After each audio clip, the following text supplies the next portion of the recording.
Vernon Davis. Wow, what an inspiring young man. He got himself way over to 300 pounds. He was type 2 diabetic. A1C was at a horrible level. Um, Glucose was there. He was diagnosed.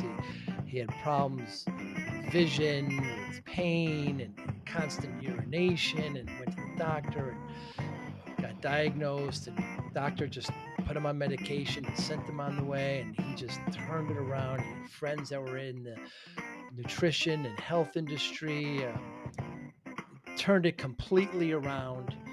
Wrote a book now. I mean, he goes talk about ground roots. I mean, he walks up to people in grocery stores. Do you know what you're doing with some of the things you put in this? Here's a picture of me at well over 300 pounds. Now look at me. I'm under, I'm around 200, 210, I believe. And just absolutely inspiring what he's done, what he's doing now. He kind of had that moment where his son was born, and what's going to happen with me, and just completely turned it around. And like so many wonderful and great people, is that not only did he do it himself, but he writes about it and now shows other how to do it. His examples: if I can do it, anybody can do it. The American public is addicted to sugar, in my belief. Health is a serious, perhaps the largest issue in this country. We have great individuals like Vernon Davis trying to reverse that trend. As you could tell, I love talking to this young man, and I know you're going to love this conversation. Thanks for listening. Hi, I'm Joey Pinz. People ask me, how did I lose 130 pounds? The quick answer is always discipline. I started my business, wasn't paying attention to my health, was eating too much, drinking too much sweets. My daughter was born. Next thing I know, I'm pre-diabetic. I have hypertension. I knew something had to change. Discipline. I, like many of you, have faced many challenges in your career, in your family, in your life, in your faith. How did you attack them? How did you approach them? How did you solve them, hopefully? It all had to have some degree of discipline. I'm also asked, how did you found and start a tech business that lasted over 25 years? Discipline. I was committed to it, enjoyed technology, didn't enjoy some aspects of it, but knew it was necessary. Discipline. Our podcast mission: how do we use discipline to better ourselves and society? Join me, please, as I talk to interesting people and discuss how they use discipline in their family and their passion and their careers and how it helped them. Our podcast vision: growth through learning from others. Joey Pinz Discipline Conversations. It'll be light and serious. Join us, please. Thank you for consideration. I'm really excited to talk to you, Vernon. Very excited. So, how are we going to get America fit again, my friend? 75% obese and overweight. There's so many things. There's high caloric food is so available, so inexpensive. The government doesn't talk about exercise. How are we going to do it? You did it. I did it. How are we going to show this to everybody? Man, I think it just starts with those that have been successful with getting in shape, with getting fit, with taking back control of our health. Using the technology that we have available to us, as well as getting out here in these streets, man, sidewalks, local convenience stores, grocery stores, and just speaking past our masks, letting our voice carry and sharing. Hey, what do you have going on with your life, man? Have you worked out today? Hey, are you sure you want to pick up those bag of chips and purchase it today? Just starting conversations, as awkward as it can be, and then going from there, because there will be some comfort that comes from having random conversations with strangers who can turn out to be friends when talking about something so important as one another's health. So, do you actually do that? So I do. When I'm out and about, I spark random conversations, asking some of the weirdest questions about what someone is putting into their grocery cart, or if I'm out at a convenience store, just asking a random question. Hey, do you know anyone that has type 2 diabetes or that has a pre-diabetes? I was at a restaurant last week in Texas, and I saw someone that actually had on a mask of my alma mater, and so that kind of broke, broke the silence there Sure. as we were standing next to each other. And I jumped right into it. Hey, man, anybody that could benefit from learning about a journey of diabetes reversal naturally? Turns out the gentleman that I was speaking to was type 2 diabetic. And Wow. we had a great conversation. Share with him just a little bit as we were both kind of in a rush, and share with them my contact information, and hoping to speak with that gentleman here in the near future.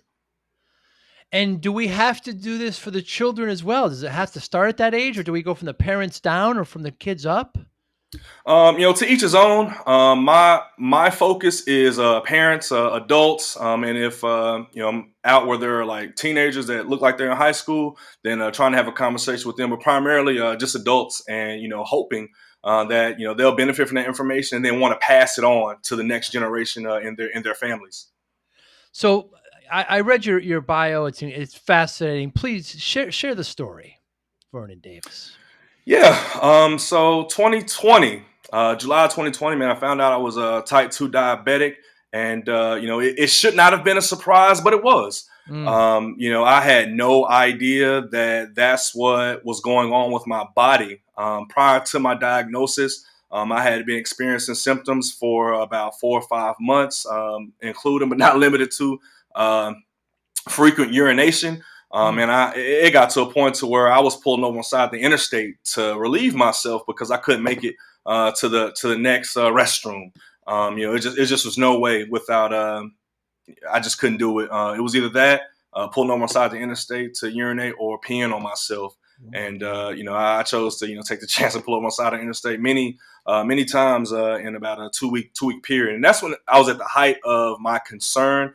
Prior to that, my concern was very, very minimal because I just figured I could shake it off. The tingling in my fingers and my toes, and down the left side of my leg, I just figured I could shake it off. I had blurred vision in my left eye. I felt like I could just shake it off. Um, my mouth was always dry. I figured, hey, man, if I continue to drink this soda, this juice, or a little bit of water, I'll be able to quench my thirst. But that never happened. I had a pain in my right side, and I just figured I could shake it off. And once I expressed those symptoms to the doctor, which I didn't want to go to the doctor. My wife actually urged me to go Good for after her. our trip to Michigan, where I was pulling over on the side of the highway to urinate. Expressed to the doctor like, hey, this is what's going on with me. I'm not sure the reason why. Man, it took a blood sample, urine sample, and the doctor came back and was so casual in expressing like, hey, Mr. Davis, you're type 2 diabetic. That's the reason for these symptoms that you're displaying. Here's a prescription for this particular medication. And get that into your system, and you'll be okay. You'll learn to manage it, is what they told me. And I was shocked, man. Later on, I realized that, hey, this was self inflicted, at least for me. I did it to myself when I started learning about food and soda and juice, and how it plays a role in deteriorating your organs, most notably the liver and the kidneys. And my pancreas was in bad shape. And I had to come to the conclusion like, this is a result of an addiction that I didn't know I had. It was a food addiction, man. I went to food for comfort.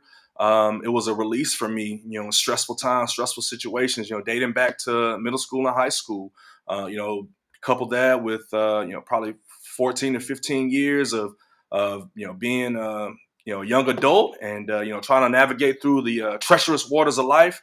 I packed on, many pounds, and I was up to, at one point, 315 pounds. Had never been that big in my life.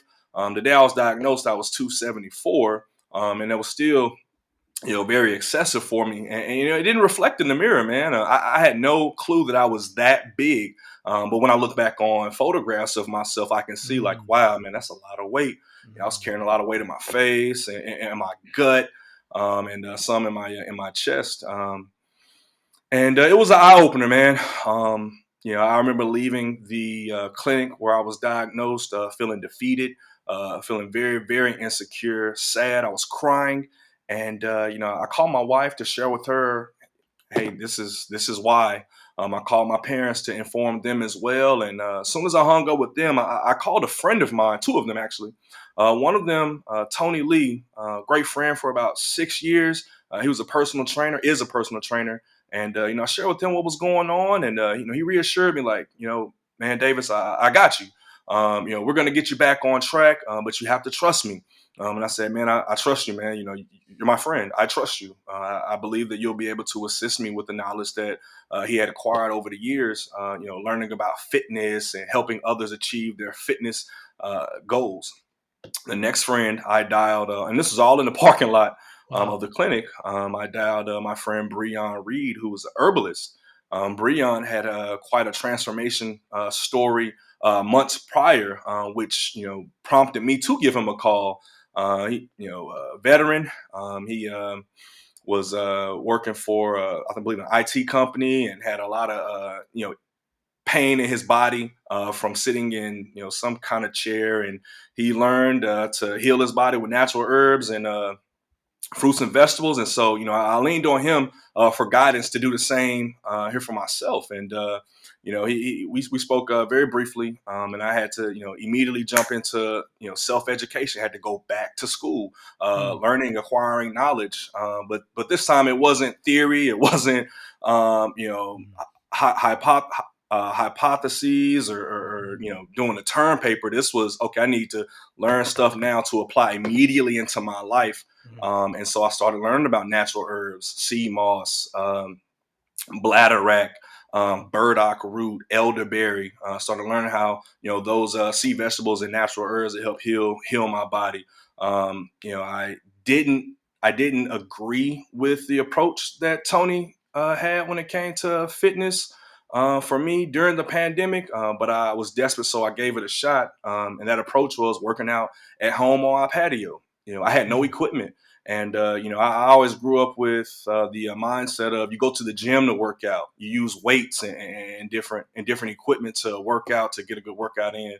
And yeah, he debunked that whole ideology that I had adopted over the years. And I'm so grateful to be able to roll out of bed, as tough as it was. Roll out of bed, come down, get myself together, get hydrated, and step outside on my patio to do uh, 30-minute workout. Very simple, but very difficult. The exercises were simple, and I thought I was going to master it all, but no. It was very challenging, and I had to get better and allow myself time to to be able to get better, to understand what I was doing, and to also see results.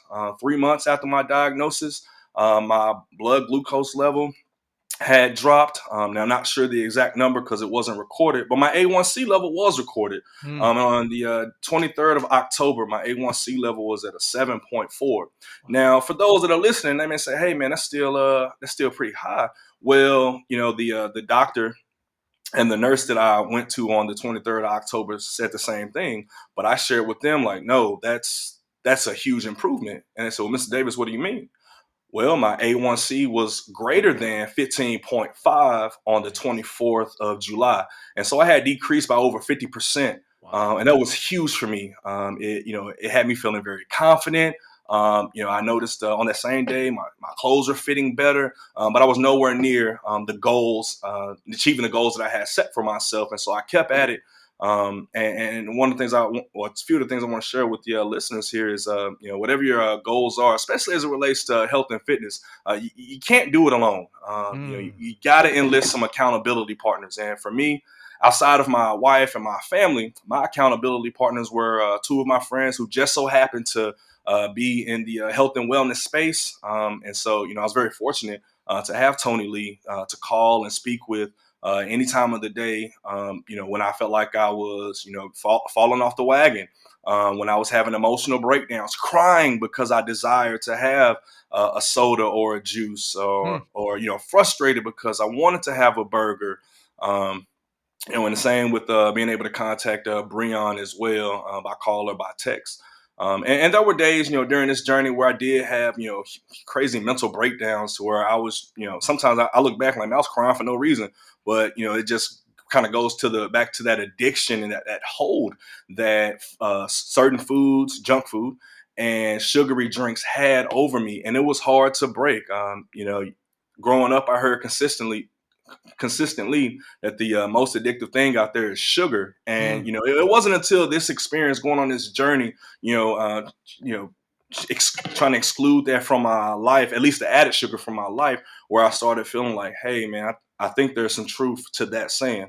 Now, sit here before you guys, fortunate to never have done any drugs, so I don't know what addiction is like in that regard. But as it relates to food and sugar, I can sit here and confidently express that I was addicted, and I had a hard time weaning myself off of it.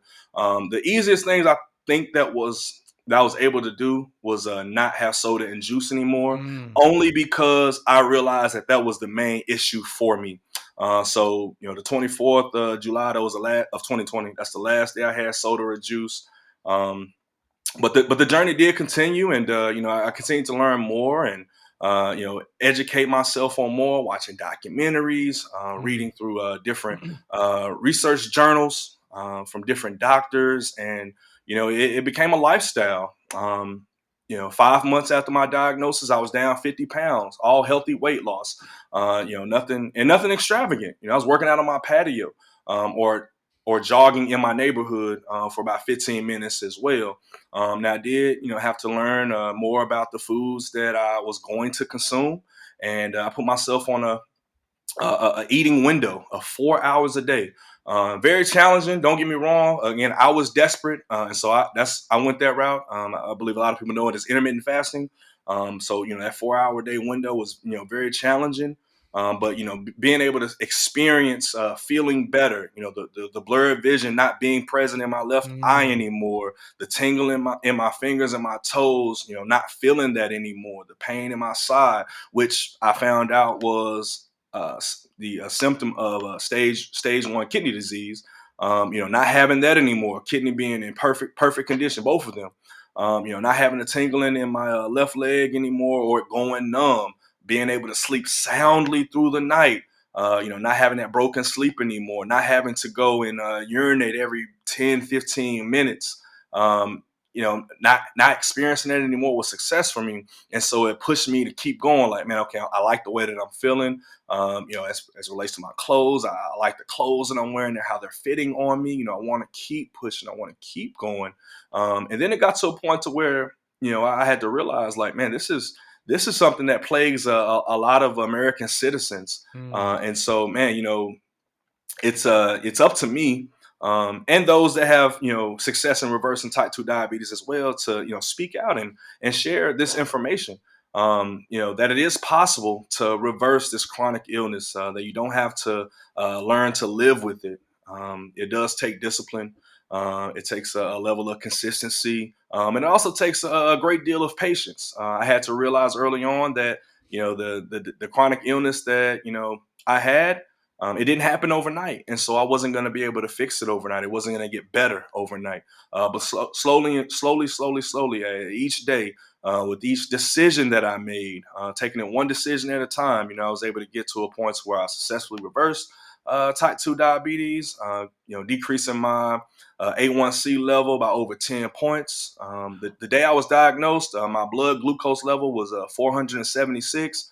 Now it's down to 79, so that's 397 points down on my blood glucose level. And now I'm just making a point, man, to try and share that with as many people as I can. Even if it's in passing. Fortunately now I got a few flyers that I can take out to the stores and just hand one to someone. And they choose to read it, they do. If they don't, that's fine as well. Very well said and very inspiring, Vernon. Just the simple act of removing sugary drinks from your diet does so much. People can lose so much weight just from that. It's so simple. I mean, can of soda is 250 calories, something like that. So much sugar, Lord. it's terrible. And uh, I haven't had soda in a long time, and every once in a while I'll see one and I'll take one sip and I'll spit. How did I possibly drink that? It was just Yeah. it's so foreign to you. So looking back now, and I do the same thing when I see photos of myself at my biggest weight. I was 340 pounds Somebody yours, and at my wedding, I remember, and I just think to myself, how did I get there? And then of course I jab at my friends and say, how did you let me get there? Why didn't you tell me I was, but what I mean, I started a business and I wasn't paying attention. I was working too much. I was eating pizza and soda, and that kind of brought up to it. And the next thing I know, I had it. Was that similar? I mean, how did you get there? Yeah, great question. Again, growing up, I learned to deal with stress by just eating the pain away. Mm. And when I was in college at Grambling State University, I was about 20 years old. So this is 2010. And I saw a photo of myself from the summer of 2010. This was in the fall. I was a counselor at a accounting career awareness program in Dallas, Texas. And I saw an image of myself and I said, man, I cannot believe that's me. How did I get that big? Now, I'm not sure of what I weighed at that time. All I knew is I wanted to lose weight en route to the next stage of my life, which was life after college. And so I had 2 years to get in decent shape, and I was able to lose 80 pounds in 10 Wow. months back in 2010 going into 2011, and I Wow. was able to keep it off up through winter of 2012 when I graduated. And so I'm like, okay, I'm ready for the next stage of my life. I look better, I feel better at that time. Well, I transitioned to Virginia for the next stage of my life, and immediately I was met with adversity. I didn't have a vehicle, so I couldn't get around. I was taking classes, and so I was stressed out behind that. Got a job, and still getting acclimated to the area. Really stressed out. I went to my comfort, which was food, Mm. and I continued to stay in that comfort zone for what's the last 10 years. Yeah, 10 years now. Well, nine and going on 10 years. And, with that, I made friends, and we would go out and have a good time. And, looking back, I realized that I allowed myself to eat when I wasn't hungry. So I Hmm. might make me something for dinner, and then get a phone call and invited to go out. And this is way before the pandemic, so I was let's go. And going out really was about going to a restaurant and having Right. conversation. And I would always order something. I would always order something. And as I got larger, Wow. as I got more and more greedy, it came going to the gas station to get gas. I'm gonna get some chips, candy, and a soda. Right. If I needed to stop by the grocery store to get something quick, or if I need to get a gift or something, I'm gonna get myself some candy and a juice, and that became consistent. So leading up to got probably my first major career job as a manager for a corporation, and I traveled a lot and going to different areas. Not knowing the area, knowing maybe one or two people there, but having different subordinates to assist and help train. It was very stressful, and so I used my food allowance. Down to the last cent every day, even Wow. if I wasn't hungry, I would still use it and bought something to eat, and I packed on so many pounds. Then I go to the company that I have now. It's a desk job. So I'm sitting there snacking all day, working from home, snacking even more because Mm. I have leftovers in the refrigerator or snacks in the pantry that have already been purchased. And yeah, that's how I got there. And it wasn't until I looked back on what led up to the diagnosis that I was able to realize that. And so that was also helpful. That self reflection was also helpful in deterring uh, you know myself from going to the kitchen for a snack when I wasn't hungry, or when it was Mm. outside of my time window. Help with saying no when someone would invite me out to eat and order something to eat, because I would Mm. still go, but I have to say, nah, no thank. Even if they were paying for it, nah, no thank you. I'm not hungry. I'm okay. And fortunate, the no's were more often than the give-ins, but there were times that I did give in, and I had to accept that on this journey to optimal health, there were going to be setbacks. But once those setbacks took place, I had to get up and keep fighting, pressing forward towards my overall goals.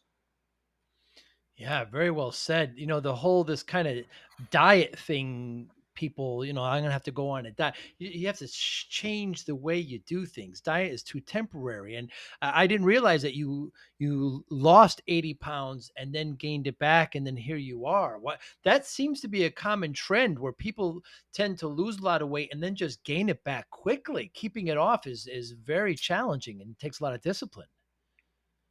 Yeah, honestly, it really has to do with the mindset and the why. Mm, Back then, my why was not.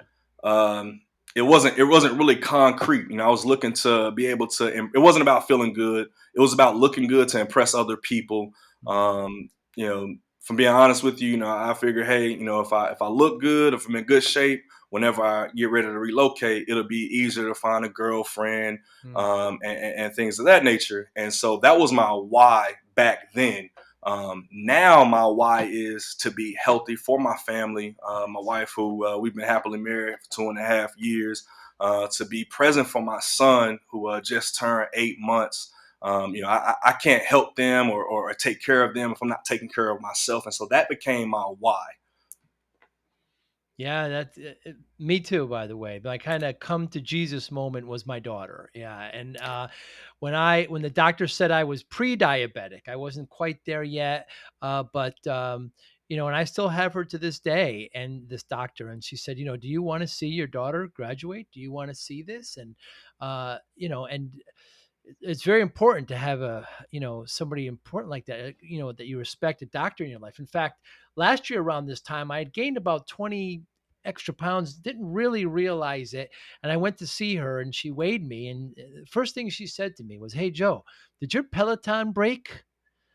This is her way, and I love it. I live in the Northeast. We're a little bit, a little direct over there, but and I love that. I said, okay, I get your point, and I started intermittent fasting like yourself.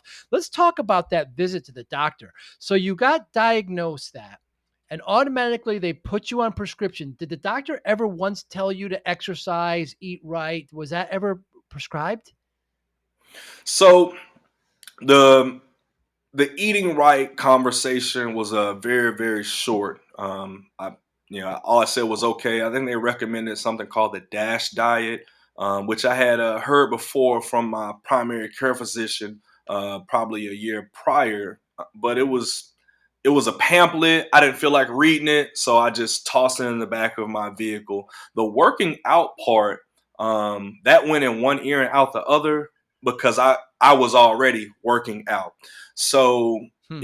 I had to learn that the little bit of exercise that I was doing, was being undone by the things that I ate. And so it was probably better that I didn't, waste my time or waste anyone else's time working out at all, just because, I wasn't being productive with it. And so, but when they did bring that up, I said, okay, in one and out the other, because I was just primarily focused on, man, I can't believe this is my life. I can't believe that I have what growing up we called the sugars. I couldn't believe I had Mm, that. And I'm holding back tears in the presence of this professional, because I don't want them to see me cry.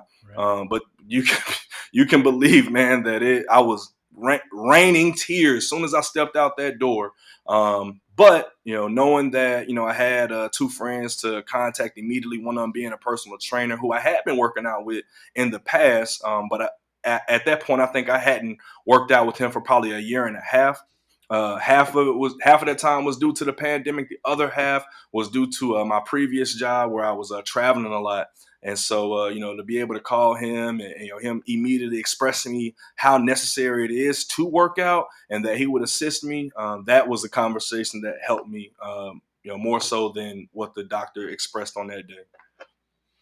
Very interesting. I mean, why doesn't our healthcare system stress exercise and diet more often? I mean, seldom do I hear doctors ever say, what are you eating? You're sick. Okay, here's some medication. I mean, especially something like this with diabetes, where it's not hereditary. It's something that the patient did to themselves. Is there a fat shaming or an obesity shaming situation in our country? Are the doctors afraid that they're not going to get The patient's gonna ask for another doctor. Why don't politicians mention it? It's because 75% of the public is overweight, and they're afraid that if they start mentioning that, they're not going to get elected again. I mean, what do we do with this? Yeah, that's a good question, man. I mean, I have a speculation, but nothing that I can prove. But I think it does. Some of it does fall along on the lines of the example that you just gave. No one wants to be most, as far as most people don't want to be the bearer of bad news. Right. It significantly decreases your network. And if you're in the business where you need customers, you need patients, you need to see people, you don't want to push them away by sharing the harsh truth. Now we do have some out there. I'm very positive that we do that don't mind doing that, and I'm pretty sure long term their patients respect them much more. Just in the after all emotions have subsided and everything, that they're much more respected. But I'm not sure, man. I think medical professionals, they go to school for quite a long time to be able to serve the community Mm. in this way, and I think they do the best that they can based on whatever it is that they learn through their academic program. So it may just be more of a going to the source as far as this maybe schoolings or wherever information comes from, and having that include nutrition, having that Mm. include more nutrition, more of exercise for overall wellness. But that's just my assumption. At the heart of it, I'm not sure, but that's my educated guess on what would be needed. The cynic in me wants to say, you know, the country is addicted to sugar, and there's certain people that make money from that. And, and why not once during this pandemic did we ever hear any of the governmental agencies, any politicians say, hey, let's use this opportunity to go for walks, to eat less, let's get healthy again. The fatality rates of COVID-19 with obesity are incredibly high. uh, More people died when they had COVID, when their body also had to deal with the obesity, with the heart stress, with, like you mentioned, the liver and the kidneys. I mean, I would just think it would be a perfect opportunity for the government to say, let's get healthy. Let's get these overweight numbers from 75% down. But is it because of the money? And this is rhetorical, Vern, and I know you don't have the answer. I'm going to rant for another moment. But but is it because of the money? Is it because politicians are afraid to say 75% of you people who vote for me are obese? And if I tell you that, you're going to look at yourself and not vote for me anymore. Does it really come down to money? I hope not. I hope not.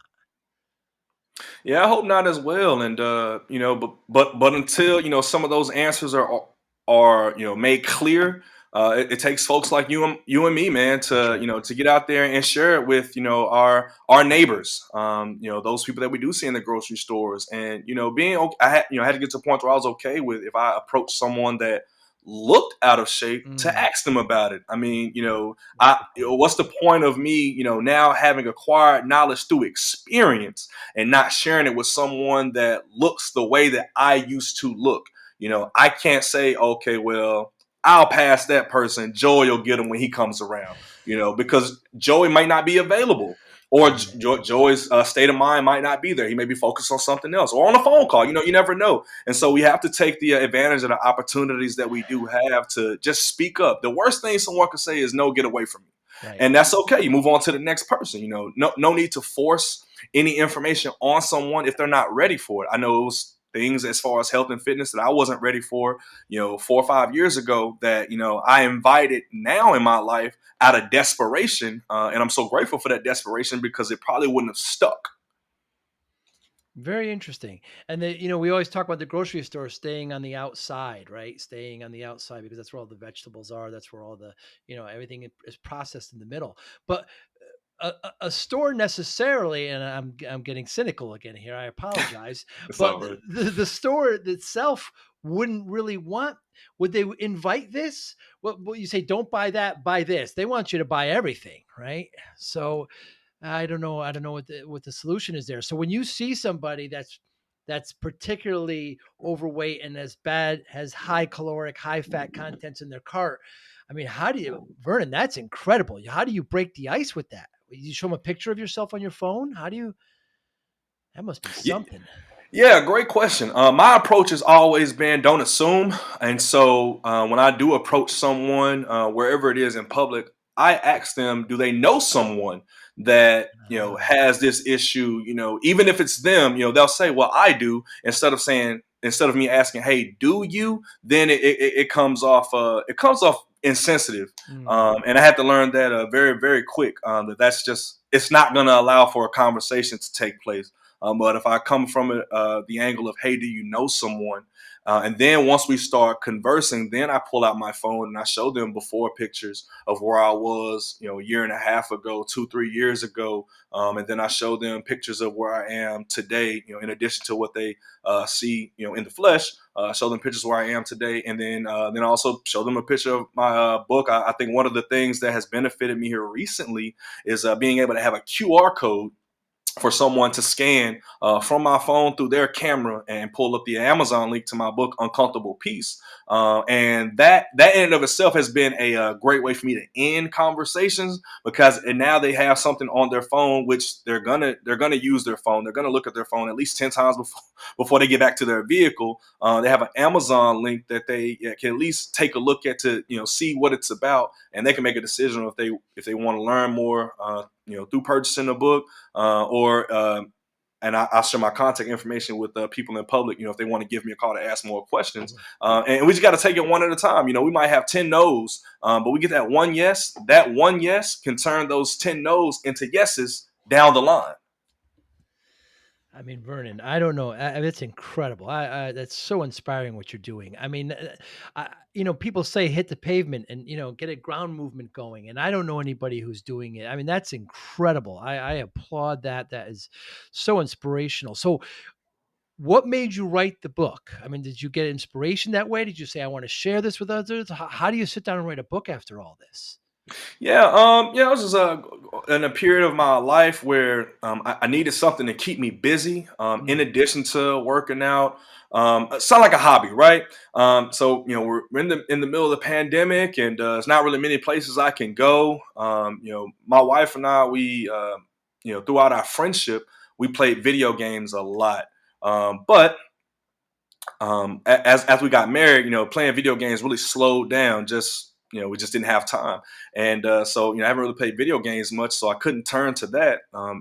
So I started typing up my story and wow. figuring out, hey man, I can actually make this into a book. After speaking with my trainer who wrote a book, and he explained to me the process and how simple it was, and say, hey, I'm gonna give this a shot, and that's where it came from, and brought us to where we are today. And I think it's a lot better, at least to me. It's a lot better than a YouTube video that I attempted in the past. For some reason, people like to pay for information. A lot of information, if it's given freely, the value isn't viewed as valuable, and that's Mm, okay. Having to understand like that's a part of our our psychology here in America.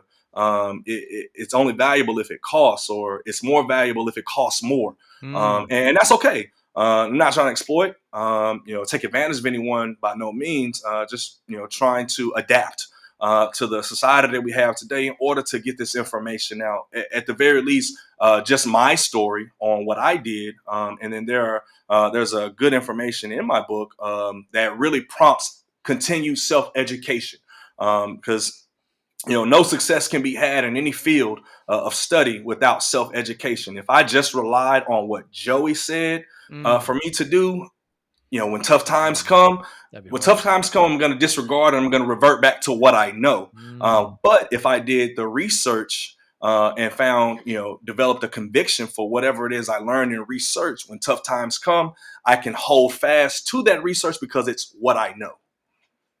Very, very interesting. Do you consider yourself a disciplined person, Vernon Davis? Um, Overall, yes. Throughout my life, there were some areas where I wasn't disciplined, and others that I were. Today, overall, I do consider myself a disciplined person. And when you took on, I mean, taking on writing a book and taking on walking up to strangers in a grocery store and trying to help them, I mean, that's incredible discipline. Uh, I I can't imagine. This would be so difficult to do. It'd be so difficult. So, have you always been disciplined? Do you believe? Overall, yes. Again, there were some areas in my life where I just wasn't disciplined, primarily when it came to knowing my limits as it relates to food Mm, and mm, sodas, and or there are times where I was lazy throughout my life, different periods of my life where I was lazy, didn't want to do anything outside of my designated responsibilities, whether that was going to class, contributing as small of an amount as I could to any group projects, so that I could spend as much time as I could to myself and doing my own thing, just lounging around my dorm room, what have you. That's 10, 15 years ago to old me. But today, very very disciplined, and still with room to grow. There's still more discipline that could be had on my end throughout my life in general. I think one of the benefits of me being a social person, um, has been, I'm sorry, me being able to, walk up to strangers and speak, mm, has been, just having, grown up being a social person. mm. And, and to be honest, man, being able to wear masks, or having to wear masks rather, has also helped with speaking to strangers, because it's still like a part of me that they don't see. It's Ah, almost like I'm interacting with someone online, almost, because they don't see my entire face, so they right. don't see all of me. Very interesting point. Very interesting point. When people ask me, and how I lost the weight, they want some like silver magic bullet, like, I hopped on one foot for an hour or something, like it's some kind of secret. I just say, look, it's just discipline. I mean, you have to change the way you do things. You got yourself to this point. Now you got to get yourself out of it and stay off of it, and stay away from it. Um, and I think I get a lot of pushback from people on the word discipline. Sometimes people say discipline's too militant, and I'm not a militant person, or we need compassion and love, not discipline. And I welcome the conversation. It's just kind of different angles of discipline. What motivates you, Vernon? Man, being around as long as I can for my wife and son motivates me, man. Mm, And being able to take care of them, that motivates me. That's a huge part of my why and what it is that I do now and over the last year and a half. Another thing that motivates me is being able to help our community. My local neighborhood, local city where I currently reside, which long term will have effects on the country. And so being able to help impact the country in a positive way, just that idea motivates me, because I don't want to have concluded the things that I've concluded, implemented the things that I've implemented, and keep it all to myself. I mm, want others to experience not just success, but feeling better and not being concerned about the functionality of their body. When that happens in a person's life, every other area of their life, in theory, is positively impacted. Job performance is impacted. My job production increased on my job as I got healthier. wow. Social life is impacted.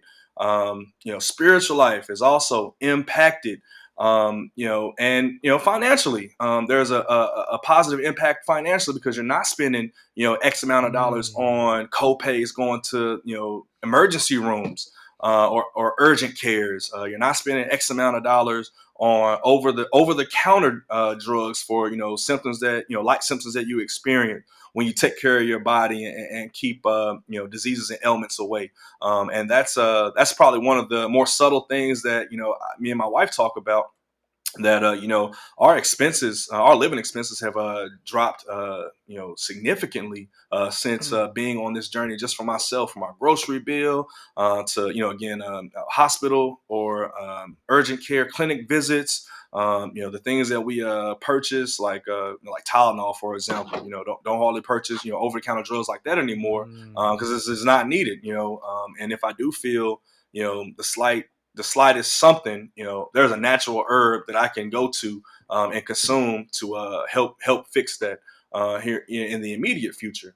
So, and it's not just a covering up of the symptoms; it actually gets to the root of whatever the issue was, right. and that's something that I had to learn as well. That for every disease, every ailment out there, there is a plant that God has created to help fix that. Hmm.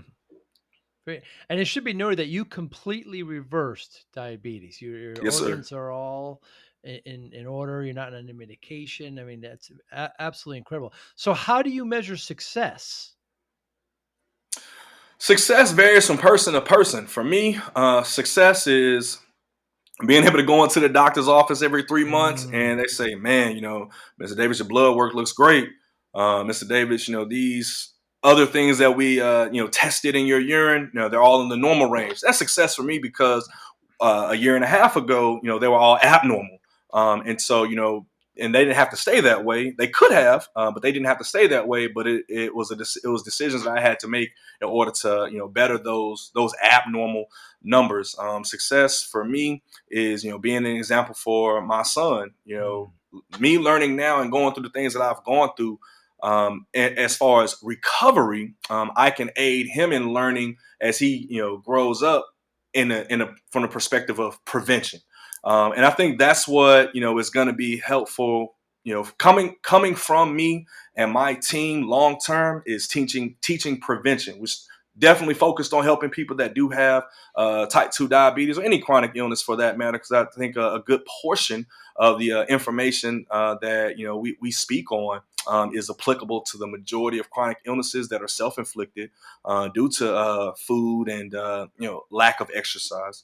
But being able to talk about prevention for the generations to come, for the kids that were just born, for the babies that were just born, God willing, they're going to grow up and be toddlers. They're going to grow up and be preteens. They're going to grow up to be teenagers and young adults. And so throughout, those developing years, to be able to teach prevention that's going to be a huge milestone as far as success for me and anybody that's associated with me, because that's what it's going to come to. Not everybody's going to have type 2 diabetes. Not everybody is going to have the symptoms that I had, and not everyone has to. yeah, very, very true. Vernon Davis, absolute pleasure speaking to you today. Thank you so much. Very inspiring. I love what you're doing. I mean, I know so many people that, have overcome adversity and turn it around and now help others do it. That's the true mark of a inspiring and wonderful individual. And that's exactly what you're doing. And you're doing it, at the bricks level. You're approaching people. I mean, and you're going on this tour now with this book. It's very, very inspiring. Please tell us how we can get the book. How can we get in touch with you? Our listeners want to know. Yes. So right now on Amazon, you can purchase a copy of Uncomfortable Peace. It is available right now on Amazon, paperback as well as ebook. I'll be offering signed copies on our website, dfpublishing.org. Our website will go live on January the 21st of this year. I can be reached at Vernon, that's VERNON, at D as in David, F as in Frank, publishing.org. That's my direct email address. And then you have social media links as well, Facebook and Instagram. If you just search Vernon P. Davis Jr. for Junior, you'll be able to find me. And if you also search DF Publishing on Facebook and Instagram, you'll be able to find us as well. And I'll put all that in the show notes as well, as long as also a link to the book and all those links to your website as well. Vernon Davis, absolute pleasure speaking to you, my friend. I hope one day that we can all get together, your wife and child, and my girlfriend, maybe have a cup of coffee. I would love to have a face-to-face discussion with you. You're inspiring, and I wish you success. And I let me know if I can help in any way. Oh, perfect. Yeah, Joey, thank you so much for having me, man. Definitely looking forward to meeting you here one day. Hoping to get up to the Northeast in the very, very near future, and see how many lives we can impact. Up there for the time being, and then even while we're gone, thankfully, the way technology is today, you don't have to be present for a long period of time That's or at right. all for information to be shared. And so, I think being personable, people seeing me in person, interacting with me in person does help in some of that information sticking. But long term, it is a matter of keeping up with it, self education, as I expressed, and prayerfully, everybody we interact with will do that, and implement the things that they learn based on the things that they conclude from what they learn. Yeah, it may be the biggest issue that we have in our country is our health, and starting at this level and spreading it around, it only helps. Vernon Davis, thank you again so much. You be well. I hope to talk to you soon. All right. God bless you. Have a good one. Bye now. Thank you for listening and or viewing Joey Pinz Discipline Conversations. Please share this episode with one or two of your friends who you think may benefit from the episode. Our website, www.joeypins.com. There you'll find lots of resources and you could join our mailing list. Please follow us on all our social media, Instagram, Twitter, and Facebook. Podcast information, the video version of our podcast is on YouTube. Please subscribe. Audio is on all major podcasting platforms. Please follow them. And if you like it, please consider giving 5-star rating. Would really appreciate that. Would you like to financially support the podcast? You can go to our Patreon site. Consider $5, $10, or $20 a month. There's all kind of plans that we have there. There's like a one-time payment. What is this podcast episode worth to you? $25, $50, $100, $500, $1,000, $5,000. You be the judge. You can go to our PayPal account to do that as well. Thank you again for listening or watching Joey Pinz Discipline Conversations.